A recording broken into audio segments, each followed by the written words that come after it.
Okay, so this is our third part about discussing Dynamo. And in the last part, actually, we discussed, last couple of parts, we discussed first about all the high level architecture of Dynamo or whatever the technique they use in Dynamo. One was the data partitioning, they use the consistent hashing, then for replication, whatever the techniques they use there, hinted handoffs and the sloppy quorum. And then we also discussed about vector clocks and how the conflicting data is converged.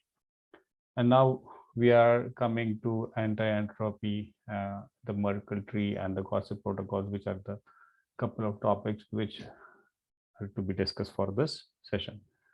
Okay, so now if you look at the eventual consistency, what we actually talk about in Dynamo. So the eventual consistency is like we have the replication scheme which should ensure that eventually all data is copied to every replica, right? And how it is done is like there is one way which it does is whenever uh, we have we actually use vector clocks, right? So we use vector clock to maintain different versions of the values of each and every key. And so whenever a read request comes from the client, so the coordinator node actually goes back to all its replica nodes, and it demands for the response. And when it gets the response, it compares with different versions, and whichever is the latest version, or maybe if it's a conflict and all that stuff, it will actually pass on to the client, right? But when it is passing on to the client, if it can, if it finds a stale data in the different responses, it goes and updates those replicas, and that is what is called as a read repair, right? So that is one way of actually updating the replicas with the correct value, and it is converging the eventual consistency and is bringing the replicas back to the normal state, right? So this way, if we do it, because the read repair usually is done only for the values which are frequently read.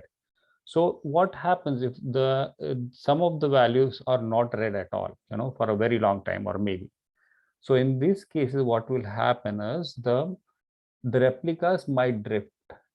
Okay, so the replicas might have different informations, or maybe they are not in sync with each other, and it might be it might be diversified or diverge along. So how to handle that, and that is what they discuss about is some of the data stores, they use anti-entropy process, like it's something, a background process which keeps running constantly, and it looks for such different data in the replicas. And whenever it finds these different replicas, data which are different and diversified, then it tries to merge them by copying some of the data. Okay, so that happens in the background, and that is what is used. That is what is done using Merkel tree technique. Okay, so okay, you have any questions? I heard someone actually talking. No. Okay, no problem. This So Merkel tree also you are using code merging, right? During resolution of conflicts, right? Means there is somebody asked a question like there is a very big database, so you need to find a delta, and how will you get a delta? Means that is GitHub, all these things they are using this approach. no, Git actually, see, this happens in the background. What it says is all the replicas which have been drifted. So this has happened in the background. So the Git actually does most of the time what I think. Maybe I'm wrong. So it uses the read repair. Whenever if we have some different, if we have conflicts, and we find out the conflicts are because of the network partition or whatever it is, which system cannot handle on its own automatically, it actually passes on to the client, right? So that is what actually Git also does. It gives it to the client to resolve the conflicts. So that is one way. So that happens during the read request phase, because client is actually trying to read a key. But in this case, if the keys are not read at all, so but still someone is writing data, so they might diverge. Some of the replicas might diverge, and it might be so much that at the end, when you want get a read request after a later time, it might be very difficult even to merge it, right? So in these cases, they are doing it in the background, and some background process does this, and it uses the Merkel tree. Yeah, can I ask a question here? Yeah? Sure. Yeah, go ahead. So probably in production system, we will have process which is always writing something to our database, yeah? It means that probably some replicas will always have some difference in the data, yeah? So it looks like our Merkel tree will be always not the same, a different replica. I mean at least top level, at least root. Right. So you mean to say the replicas will be diverse, and so yeah. So even if the Merkel tree, what it does is, and what it is like it's a tree, a binary tree of hashes, and the way it is represented in this diagram, I actually took from the graph itself. And it says, like, if you have a data, like if you look at the leaves at the bottom side of the leaves, which says data part 1, data part 2, data part 3, and if you imagine we have 4 blocks of data, it's very small though, but let's take an example. So if we do a hash of these data blocks, like h1 for data part 1, h2 for data part 2, which is done at the leaf. So we have h1, h2, h3, h4 at the leaf, which are just the hash values of these particular data blocks. And then you actually h12 will be a internal node, which will be a hash of 2 childs, which are of h1 and h2. Similarly, h34. So h34 is a hash of h3 and h4, which is actually a hash of 2 hashes, right? And at the very top, which we have root of h1234, which is a hash of h12 and h34. So it tries to create this binary tree. And so now what happens is, if we have 2 binary trees of 2 different replicas, and then if we try to compare them, it becomes easier, because if you look at the very start of the root, and if the roots are matching, if the hash values are same, it means that we don't have to check anything. The replicas are converged, right? We don't have to converge them, or we don't have to repair them. So, but if it is not, then the only thing is, if, for example, this data part 3 is different in one other replica, so it just has to travel this tree in a log of n and just find out which exactly the block is different, and then it just has to copy this data part 3 from one one replica to other replica. So Yeah. that is what is the advantage. Yeah, Santosh, so here my question is, when this happens, this process happens in the background, we need to have automatic conflict resolution, right? And if something cannot be resolved automatically and it's a background process, then what do we do? Is that replica discarded, or it's like we just overwrite? There is no such complex conflict resolution going on. Like, how are those handled? Well, see, so okay, so one thing is how the conflict resolution is done. So this is not the conflict resolution. Okay, so what we are trying to do is, we are trying to bring all the replicas in the same level. Okay, so if we have a write, and whenever a coordinate, take a very good scenario, whenever we don't use a hinted handoff, whenever a coordinator node gets some value for a particular key, it is updated in the coordinator node and its replicas, but eventually it applies that to its own replicas based on the replication factor. But in some cases, it might not update also for some reasons, right? So those 2 replicas, I'm not talking about the coordinator node, but those 2 replicas might diverge. And there might be many different cases of all the replicas which are diverging. And then when we want to bring all those replicas to the same state as the coordinator nodes, so that is what the Merkel tree it takes care of. But if we have 2 different conflicts to be resolved, okay, so that will still have to be using conflict resolution. Merkel tree might help to some extent, because see, if a coordinator node has the latest version of that vector clock. And when we have a latest vector version of a vector clock, and there is no causal dependencies and all those stuff, so we can easily go and update that, right? So most of those updates can maybe happening. I'm not saying that, but the intent is not about the Merkel tree. Is that the intent of Merkel tree is actually bringing all the replicas to the same level. Okay. So Okay, these are the that's what parts that you're showing, the part 1, 2, 3, 4. So how do you come with these parts? Is it like one replica split into multiple parts? Yeah, they talk about that because it will be in a different blocks. So that is what the data blocks. But how they are actually dividing them, I don't have an idea. But there are a lot of papers about how to do all this stuff also. And also these hash functions, they are saying they use that collision resistant hash functions, right? Because that gives a guarantee. Yeah, so you don't have two inputs giving the same or colliding on the same hash values, right? So therefore it is very very, what you say, important and a very well proven technique. Okay. Mhm. So here, right? So in your instead of splitting and finding the hash in a tree hierarchy, so why don't they get one hash of the complete data, and then they can do direct comparison, right? The hash comparison, like one top I level. think, okay, so But I if think, yeah, it will be a lot of overwrite, right? If you have this huge file and we are creating a hash sum of that huge file, and if something it doesn't match in one of the replicas, then you would have to overwrite the whole file.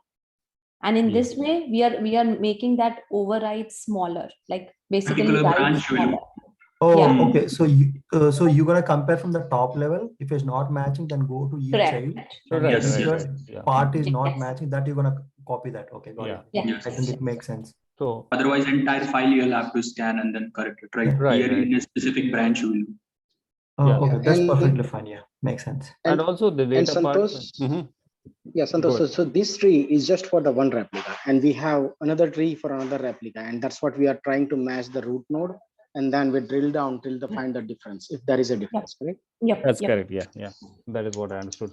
And also this data part, even the blocks, what this thing, I think they are, the size is being decided based on the storage, whatever our media, what we may be using. Like if it's a hard disk, it might be some sector, whatever we are defining, like 4096 bytes or so. So it is very easy to just copy one storage block to other storage block, right?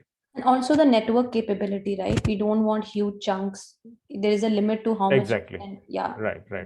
So that also matters. Yeah. So Why do they use binary tree, not the something? Why not use more child, but No, obviously, I think you ultimately there will be a lot of like you can always have different levels, right? But if you need to have a login, I think that's why. Search. If you sum up all the values n plus n by 2 plus n by 4, it will sum up to log n. Otherwise, it will be more than log n, I think. Some other factors will be involved. yeah, I agree. I didn't And the find delta anywhere. percent, it is good. Login time it will take. Yeah, correct. In worst case also, yeah.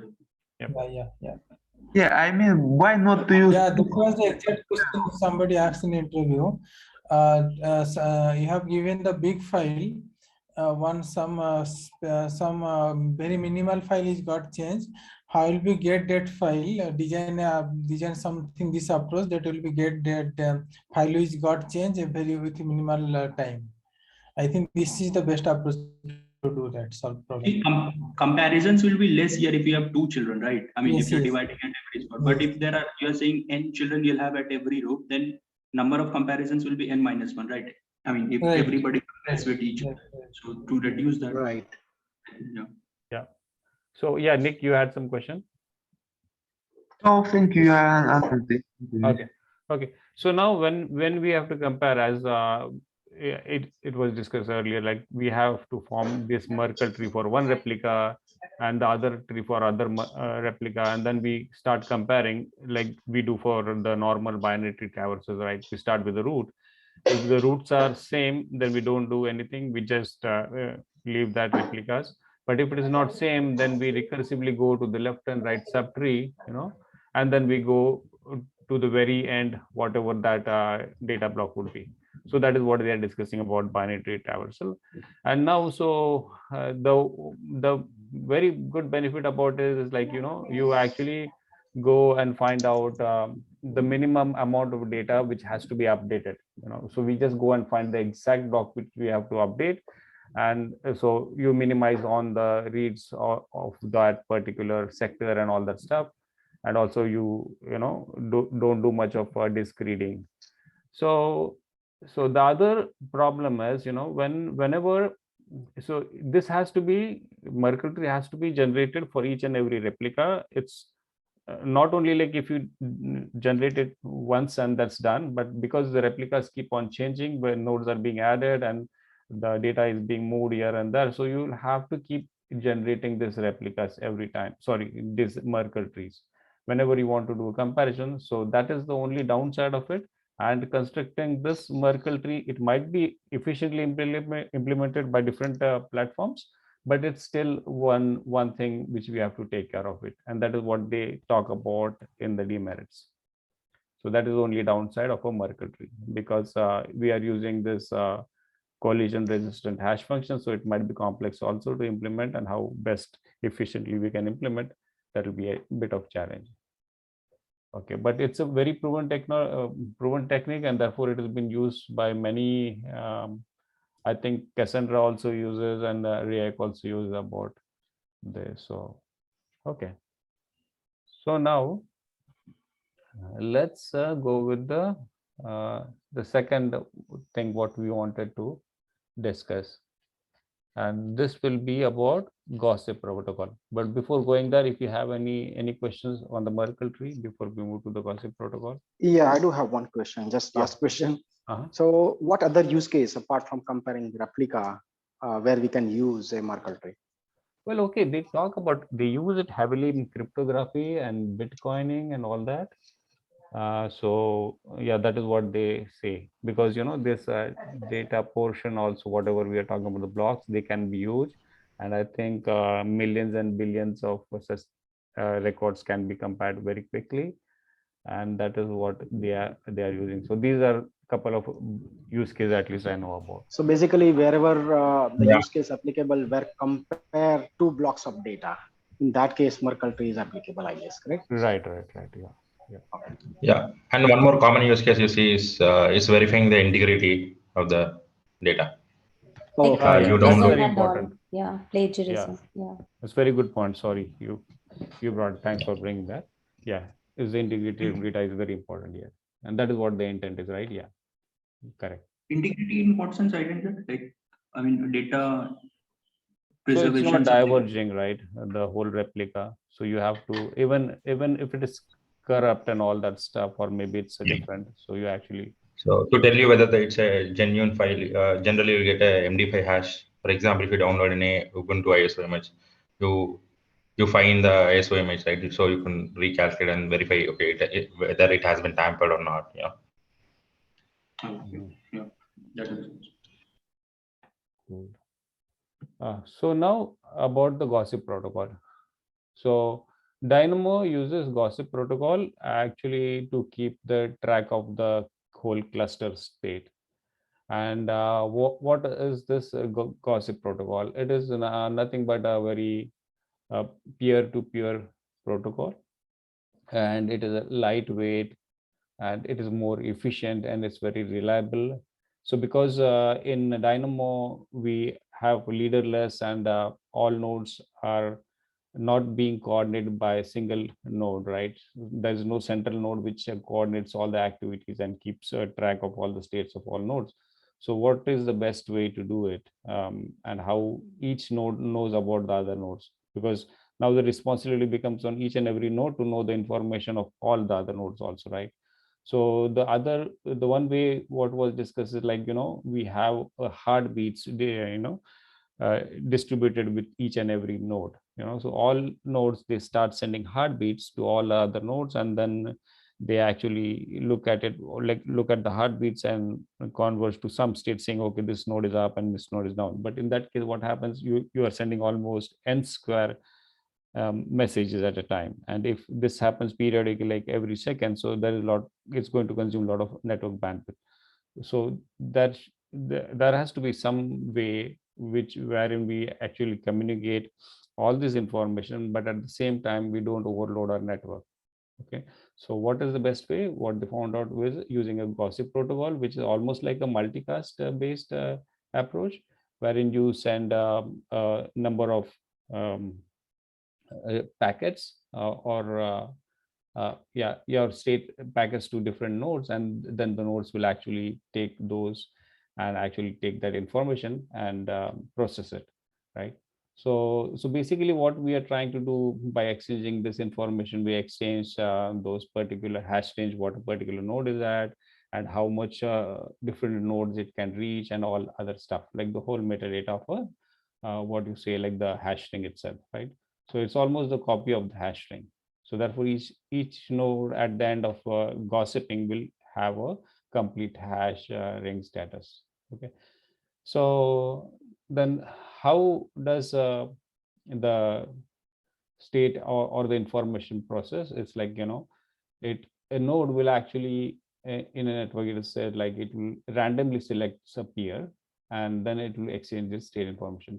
And the reason why it does randomly and it not sends all of at the same time a message to all of the nodes, like in this diagram, like if S1 is there, if it has some information to send, if it sends to all of them, we are going to land in the same problem of the heartbeats what we discussed earlier, right? So it will be again overloading the network. So it will actually just send it to select few random nodes, and then it will only send information to those random nodes. So, and that being done randomly, it is going to be using the probabilistic way of sending it to all the nodes after that, So when it sends randomly to a particular node, so that node will actually take that information, it processes it, and then when it is processed, then it will actually start sending the information again to different nodes. And so this way, this will happen periodically, and every period maybe like a second or so, and it keeps doing that till this information is not actually spread out through all the nodes. And when it is done, then it might actually even stop. So in one place where I read, they say there are three different ways or three different types of node. One is the infective node, one is a susceptible node, and one is a remove node.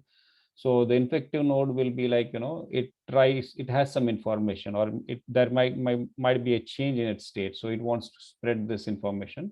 So it wants to actually do a gossip. So it will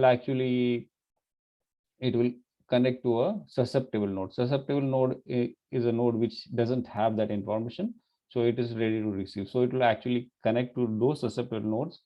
And then when these susceptible nodes get infected with this new information, they will start spreading this information, right? So that is what the gap, like it's a gossip way. So it keeps on spreading from one node to another node, and it quickly reaches to all the nodes. And that is the very important part of it, because it has to reach all the nodes, and all the nodes should have all the information in a very less time. And the third thing where they are talking about a removed node state, it may be like whenever the new information which is being circulating around, this particular node is not spreading, and the reason might be that most of the neighbors of this node, what it can reach to, have already has this information, so it doesn't send it. So it means like after some time they actually stabilize, the node stabilize, they don't send more data, and don't send unnecessary data also. So that is what actually they take care of the network bandwidth in that case. So this can also be used in conflict resolution, right? Like if the nodes can send each other vector clocks or version vectors, and then they can decide which needs to be the latest value or latest write. They all should agree on, etc. Well, this is nothing to do with the data and key value part. This is only actually this, at least in Dynamo, what they're discussing, they are using this gossip protocol only to exchange information about the state of each and every node.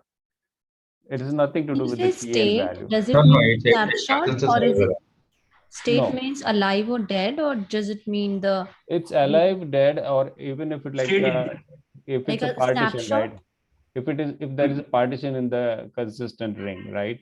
So if there is a partition between S7 and S1 and S5 and S4, right? So S7 cannot reach S1. So these information actually has to be stored with the nodes, right? So that is very important for them. So whenever whenever we get a read request, we should know which node it has to go to, right? So either it goes to a coordinator node, or if it doesn't go, it goes to the preferentially some nodes in the preference. So Basically, all this information. key mapping to the nodes. That's what they are all communicating to each other. Key mapping, yeah, you can say the hash value or the range, whatever we have for a particular node. So in that ring, so those informations. So that is what the basic infrastructure of this data store, that is being handled by the this gossip protocol and not the key value. But I think this gossip, Paxos, and Chubby, all these are basically used to solve the distributed consensus problem, right? Yeah, distributed consensus. Yes. So I think it must. So it must. No, I'm saying it must resolve this conflict issues also. No, like in split brain problem.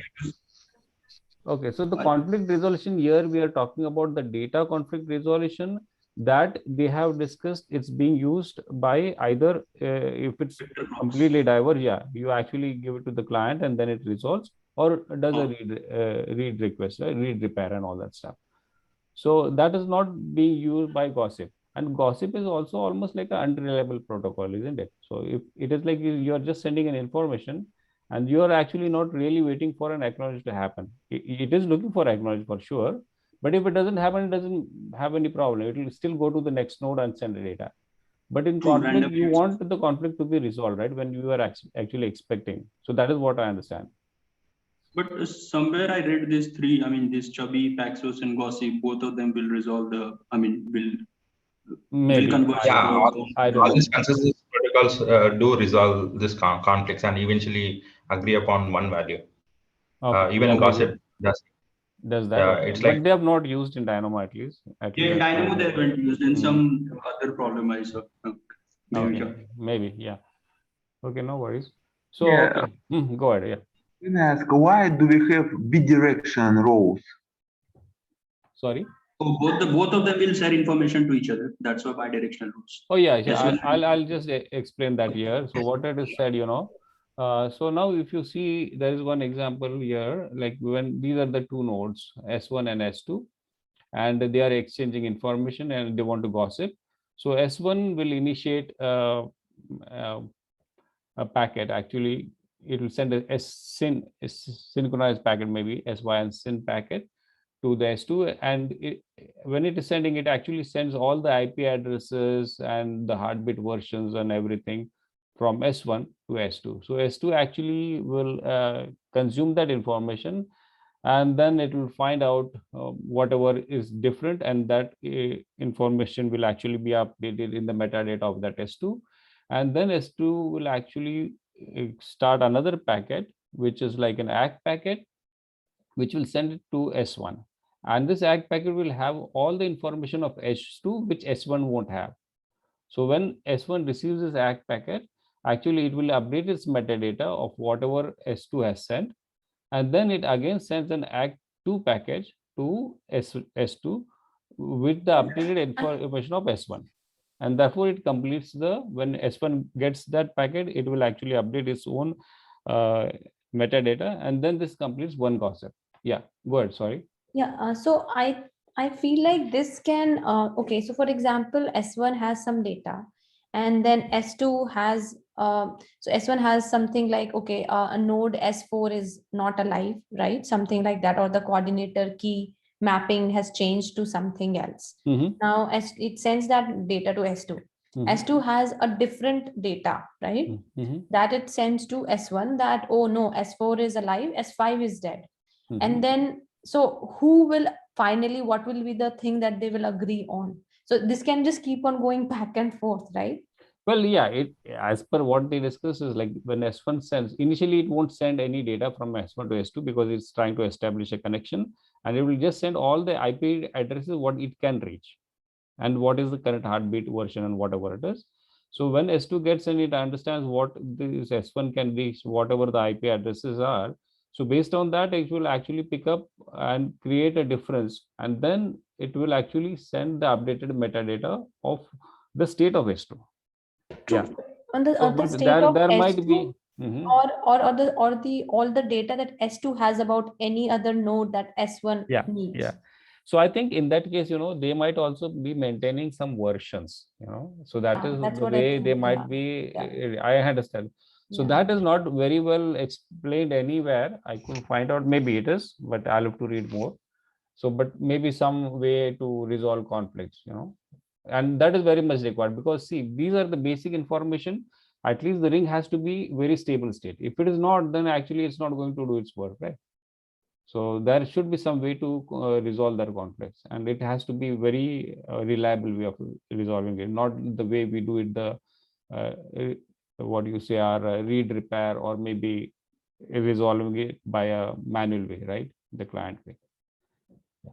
So okay, so the other way, what they say is, one thing is, whenever in some cases there might be a logical partition, and whenever about these when using gossip protocol. So what a scenario they have discussed is like when two nodes which they come up, our administrator joins node A and node B to our ring. So they are part of the ring, but they are not aware of each other, because all of these nodes are independent and decentralized, and they are on their own, right? So they don't communicate with the new node at all, because they don't have the information of the new node. So how does the new node actually join the this ring? So they are saying that there are some seed nodes, and the seed nodes are actually they have a static, they are actually built based on a static configuration, and or maybe some configuration service, and all the nodes which are in the ring are aware of the seed nodes. And also, whenever a new node joins the first time, it is given the address of that seed node. So it starts interacting with the seed nodes, and then it gets some information of the ring, and then it becomes a part of a ring. So that is one way they are using. So okay, so there might be slight difference, because it's slightly not decentralized in this case, right? Because we are still depending on some node which is coordinating to some extent, right? At least initially, and that is the way it is preventing logical partition. So there is no other way to prevent a logical partition, and that is why they have used it this way. Yeah, sorry. No, I mean, I was just agreeing. Right. So what is logical? So the logical partition, they're saying like whenever a new node joins into a hash ring, like if in this case, like if we have this ring, our consistency ring, and we have another node like say S8 joining in. Okay, so if S8 joins in, so how does this S1 to S6 node, make it a part of the ring? Because they are all decentralized nodes, they are all independent nodes, but they still have the information of each and every other node, but they take a decision on their own. So but whenever S8 joins in, someone has to start communicating with S8, right? So how that is done? So in this case, when we have a consistent ring, so all the information of each and every node knows because of this gossip protocol. But how S1 is going to communicate with S8, because it's a new node. So what they are saying, there will be other seed nodes. Maybe in this ring itself, there will be some nodes which are marked as seed nodes. Maybe S6 is a seed node, or S5 is a seed node. And so whenever S8 joins in, it will be always given an address of S6 and S5. So it will start communicating with S6 and S5 and get all the information based on the gossip protocol. And once it has the information, then whenever a read request come, it can come to that replica, that S8 also, and then it can start communicating with other nodes, and that will be a part of the ring. Oh, okay. On what basis we will make some node as seed node, and then who will inform the seed nodes for the new node joining into the ring? Well, yeah. So how it is done? They are saying there are some services or maybe a static configuration. So like there is a configuration service which will do, or maybe a static configuration. So there will be some fixed IP addresses, something like that. I'm not sure of that, but so these information will always be there whenever a node is being built. So all this information will be given to that new node. But how actually this configuration service is being implemented, I'm not sure. I recall a similar implementation even in Cassandra, where if I recall right, the way we did the seed node was create a fixed IP address using a ENI. And then put it behind an auto scale group, right? Like, of course, you need to save the disk. So the EBS gets reloaded on a new instance that comes up that's behind autoscale group. So if at all the seed node goes down, the autoscale group will spin up a new instance and attach the previous disk that failed. And I mean attach the previous disk where like the failed node was attached, right? So and then like it'll attach the same IP address back. This way, you know, the ring will again become come back to life. So that's what I recall doing. Cassandra. Wow. Okay. Good. Yep. Thanks.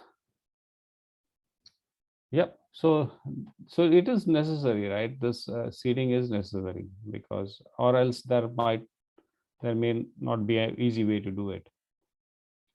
But it's a really minimal dependency on these seed nodes. So that is what I'm saying. Okay. Now, if we look at the other part of this discussions, now they have discussed more about some of the characteristics and whatever is remaining in this, like what are some of the characteristics and criticism of Dynamo. One is what are the first responsibilities of each and every node, because Dynamo is a decentralized completely, doesn't have a server, a central leader or server and all that stuff. So it has to follow these three responsibilities always, each and every node.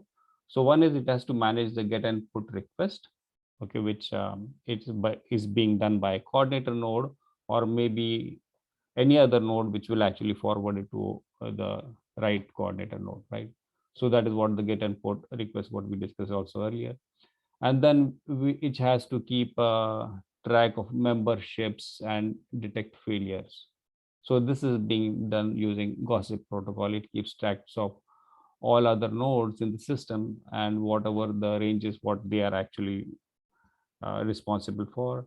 And if a node goes down and up, so all these membership details are being tracked and kept, this information kept in each and every node.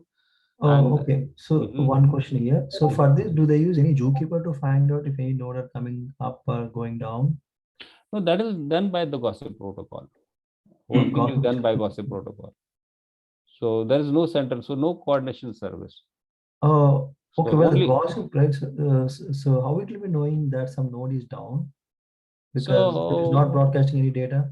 So whenever it is gossiping, right? So when it is gossiping every time, so in this ring also, if there is some network partition, so every time the gossip will happen. So when it is when there is a network partition, so at the time S7 may not be able to reach S1 because it's periodically exchanging this information, right? Or some sort of heartbeats. So at that time, if it is not able to reach, then it is going to update its metadata saying that I'm not able to reach S1, and then it's immediately going to send all this data to all possible nodes it can, you know. So that is the way the information will keep on happening. It's more of a TCP connection, right? You will be achieving the acknowledgement if the node is alive, right? It is not exactly TCP. They are talking about using multicast, but yeah, maybe some cases it might be a TCP implementation also, because you see many messages exchanged, right, between two nodes. Yeah, exactly. Because they are establishing this connection first and then sending, right? I mean, ACK signal is sent to S1 to S2 and S2 to S1. Yeah, but this can happen via multicast also, right? When you first actually, this thing will be sent to 3 or 4 nodes, whichever are the peers, and whichever replies back. So that will be a unicast message sent only to that particular node, maybe. I don't know. Yeah, but this information is strictly done without a coordinating service. It's done using a gossip protocol. Yeah, got it. Thanks. Yeah, I think generally TCP is always avoided because of the overhead. It's always multicast. Right. But that's a fruitful connection, right? Rather than UDP. In UDP, you don't care whether the thing has been sent to a particular node or not. You just drop a packet and leave it, right? You can build a reliable UDP also, and also whenever, yeah, and also whenever you send a packet, you actually wait for a response, right? But you time out, and then you don't care, you move on. So that is what it's trying to do in the gossip. And moreover, it's gossip, so it's keep repeating. So nodes keep in touch with other nodes. So somehow the nodes are reachable by others, like through metadata. Okay. Yeah, I don't think the reliability matters much here. The frequency of multicast and the nature of gossip protocol. So ultimately, they should be able to convey the information to all the nodes. Right. Yeah. So even if it doesn't happen at one time, it will surely happen next time, right? Yeah. So that sort of reliability is inbuilt, but it's not to be 100% reliable. Okay, now they talk about the local persistent storage, and what it says is whatever we were discussing about, key sending on all the data and all that stuff, but how it is being stored, that we didn't discuss. And they say that each node will use its own storage systems, like it can use something like a transactional data store, or maybe something like a MySQL for large objects, because we only talked about the keys and the values. So how are the values stored? So they may be stored using all these storage systems, either a transaction data store, or maybe something like a MySQL for the call about the large objects, or maybe an in-memory buffer backed by some persistent storage. So that way, Dynamo, the concept, if we change this different storage systems, it can be used for different products, and you can build different products based on that. So by just changing the storage engine or the storage system. So that is one. Now, what are the characteristics of Dynamo, and that we discussed in detail about? One is the distributed, for sure, because it runs on large number of machines, and it's a decentralized, because there is no central coordinator node which oversees all these operations. And also all of these nodes are almost identical, and they can perform all the functions, because any get and put request can come to any node, and it can still handle. So now it is also scalable, because you can keep adding nodes and you can keep removing nodes, and you don't have to do auto rebalancing. So you don't have to do a rebalancing and all that. So it is automatically handled. So therefore it is very scalable and high availability. It is high availability that we have been discussing, and that is what the whole discussion is around, because it is high availability for the writes. So, and it says that even if several nodes are out and it's not, they are all down, but still it will function. So therefore, that is the major goal and the objective of this design. And fault tolerant and reliable, since because the data has been replicated to multiple nodes, therefore it is fault tolerant, right? And it obviously is reliable also. And what the tunable consistency, what we discussed about the replication factor, like the read R, W and N, so R plus N greater than N. So we had that formula of that consistency, right? So the replication factor. So based on that, we can actually, configure in for a different consistency levels also. So we can actually make it more consistent, and then but it will have an impact on the high availability. So that is what they talk about tunable consistency. Yeah, they have this. I think any right. Sorry, what was that? Go Yeah, ahead. yeah, go ahead. I'm saying that tunable consistency, I don't know whether it's in Dynamo or Cassandra, like all, I mean, three are there, right? Any, all, and quorum kind of thing, right? Yeah, I am also thinking same. Any is like, even if one node responds, I mean, client asks for some query, and even if single node gives the answer, it's fine. All is like all of the nodes present should, agree to the common value. And quorum is like the normal read plus write should be better. Yes, yes. Yeah, so Tuning quorum based on the consistency, right? That is the expected here, right? Okay. Yeah. So you talked about reads and writes, right? So Yeah, I mean, it's not more about availability, but then it's about like whether it should be what you say a read heavy system. You can tune it for read heavy or write heavy system based on R plus W greater than or equal to total number of nodes. Yeah. So if we have R, if R is greater, and if W is small, it means reads and writes. So let's say if there are 4 nodes, then if you allocate 3 nodes for reads, then you should be doing like at least 2 nodes for writes. So it would be serving more read heavy system. Yeah. It's always the idea is because you need to have a consistent value. Let's say imagine you have 4 nodes and you have written the value to only 1 node. But then again, if you read from 3 values, if it's just more than 1, there are three nodes left, right? So you can add like 3 plus 1. You can always get the latest value, and then you can compare. You can read from 4 nodes and get the latest value. This way, you'll make sure that it is consistent. Yeah. So lesser the number of writes, the more it is from write perspective, right? So it's highly available for writes, so therefore you have lesser Ws. And if it is lesser for R, it's the same for reads also. But if you have to maintain high writes, yeah. So therefore they say it can be tunable, and that is a powerful feature of this design, right?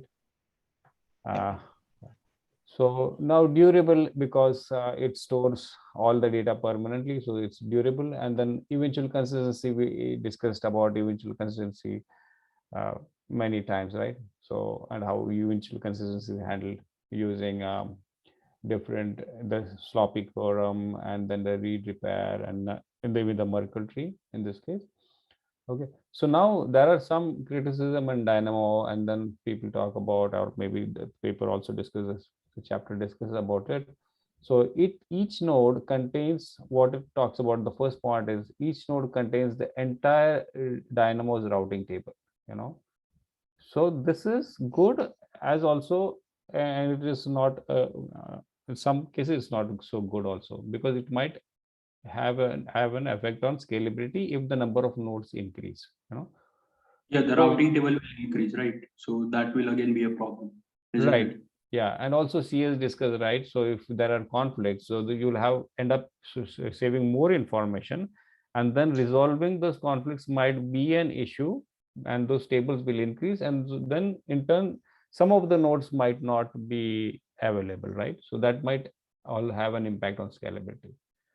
That is what I think about when they're talking about it, because then you will have to have a restriction on the number of nodes in a cluster. Okay, but that is not being discussed anywhere, because I think it's another flexible, and it can keep on increasing. So that is what I understood. So here only you were telling like 1024 nodes. I mean, I was having same doubt, like how many nodes will you have in the ring? I mean, you told some number like 1024. Yeah, so the consistent ring actually was for 1024 with virtual nodes. Okay. So then the physical nodes might be lesser. Okay. Yes. Yeah, but in some cases, the logical node or the virtual nodes might itself occupy a physical node.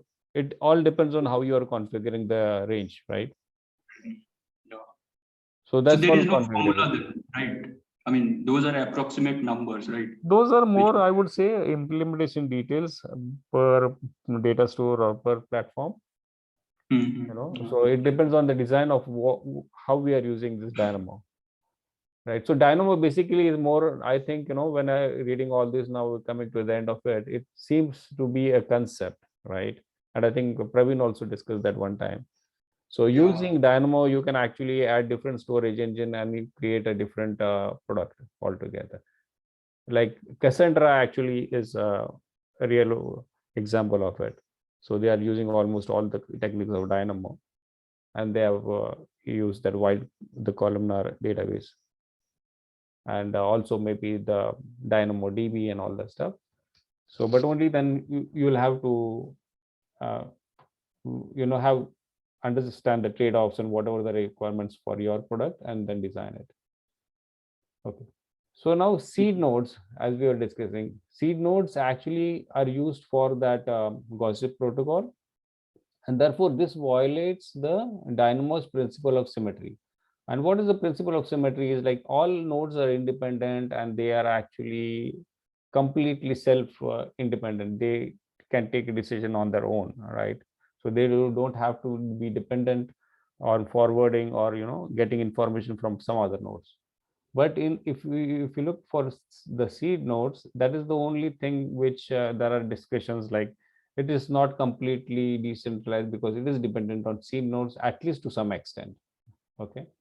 So that is one thing about a point of criticism over here, but it is very minimal, I would think of, but it is still there, right?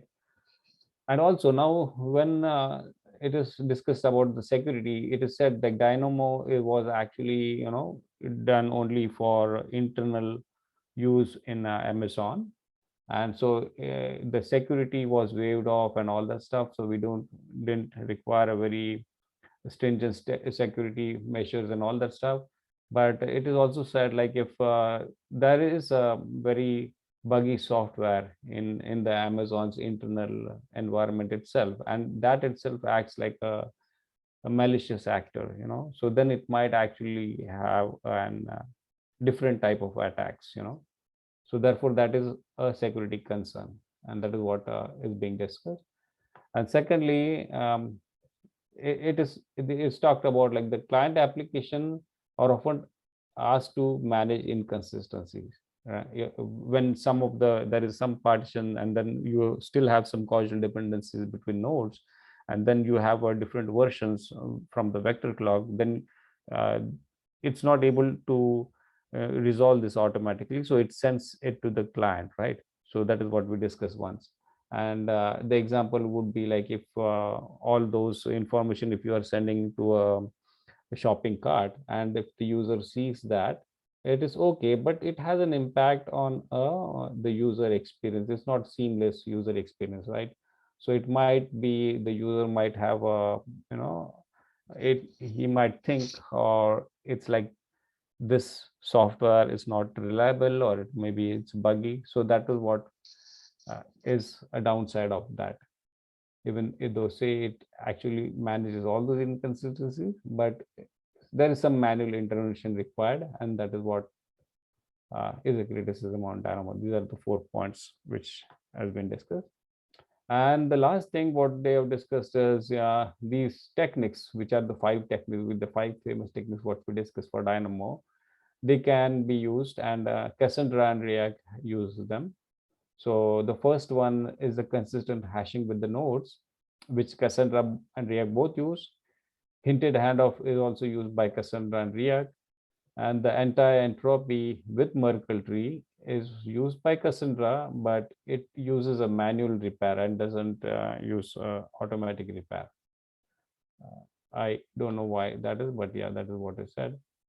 And React uses exactly the way it is said. And Cassandra doesn't use vector clocks, but it uses the last write wins. Well, React uses the vector clocks, and the gossip is used by both. So these are all the 5 techniques what we discussed is used in Cassandra with some minimum variation. Okay, so that is the end of this chapter. I have a question on client managed inconsistencies. So what we can think of the real use cases where that could be, that kind of client managed inconsistency is fine. Like when I was reading something, there are few examples mentioned, like shopping cart, where probably we can manage some sort of inconsistency on the client side. But do you think like there are any other example exists where this kind of inconsistency is fine?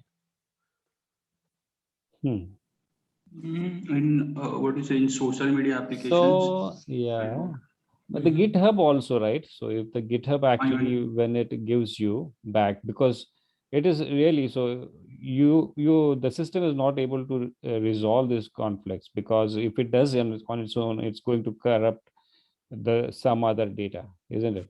So it is always best to give it back to the client or the user to resolve that conflict. So in that case, it is really necessary to the user to take a decision. That is what I would think. That may be one example. Right. Because if the system does on its own, then it's going to corrupt, and then the data is lost forever, isn't it? Yep, that's true. Yeah. Thanks. Yeah. Yeah, Shashank, you were saying something? No, I was just endorsing that line. That the one you mentioned. Right. Okay. We have a chapter 1 and chapter 2 cover, right? Cassandra and Dynamo. Only no. Dynamo only covered. No, we just covered the first one. Yeah. Then Cassandra you covered just now. That's I thought. No. This is at the end. They are just discussing about Cassandra. Okay. That's all. Because this is complete Dynamo, right? But Cassandra uses most of the thing. Exactly. I mean, it's a copy. I mean, Cassandra will be copy of this, like with more factors will be added. That's it. It's actually second chapter about Cassandra. That's I thought that it is also covered. No. We'll actually talk about Cassandra later. Yeah. Maybe we can start in next week. Chapter. Yeah. And anything I missed in the chat? Oh no, I think they were talking like when will gossip protocol stop? Like yeah. Like so when I was also thinking, yeah. I know. I think it's a constant thing. I would assume that if whenever there is nothing new to report, maybe the frequency at which they communicate will, kind of this back off, that exponential back off that we do, right? So something like that. So, but once the states of two nodes are same, why will they? I mean, they'll wait for some time again. Frequency will reduce. That's correct. That's what I'm saying. Exponential back off on when they would communicate. Yeah. That is very important, because the nodes are always going to have a state change. Continuously is going to change, and then how I know that other node has a different state change, or it has an infectious data, right? Yep. So I think whenever a write comes to a node, then it will start talking, right?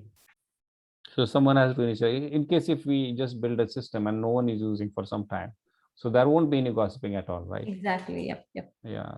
So, and if the gossiping is not there, then it means the system is not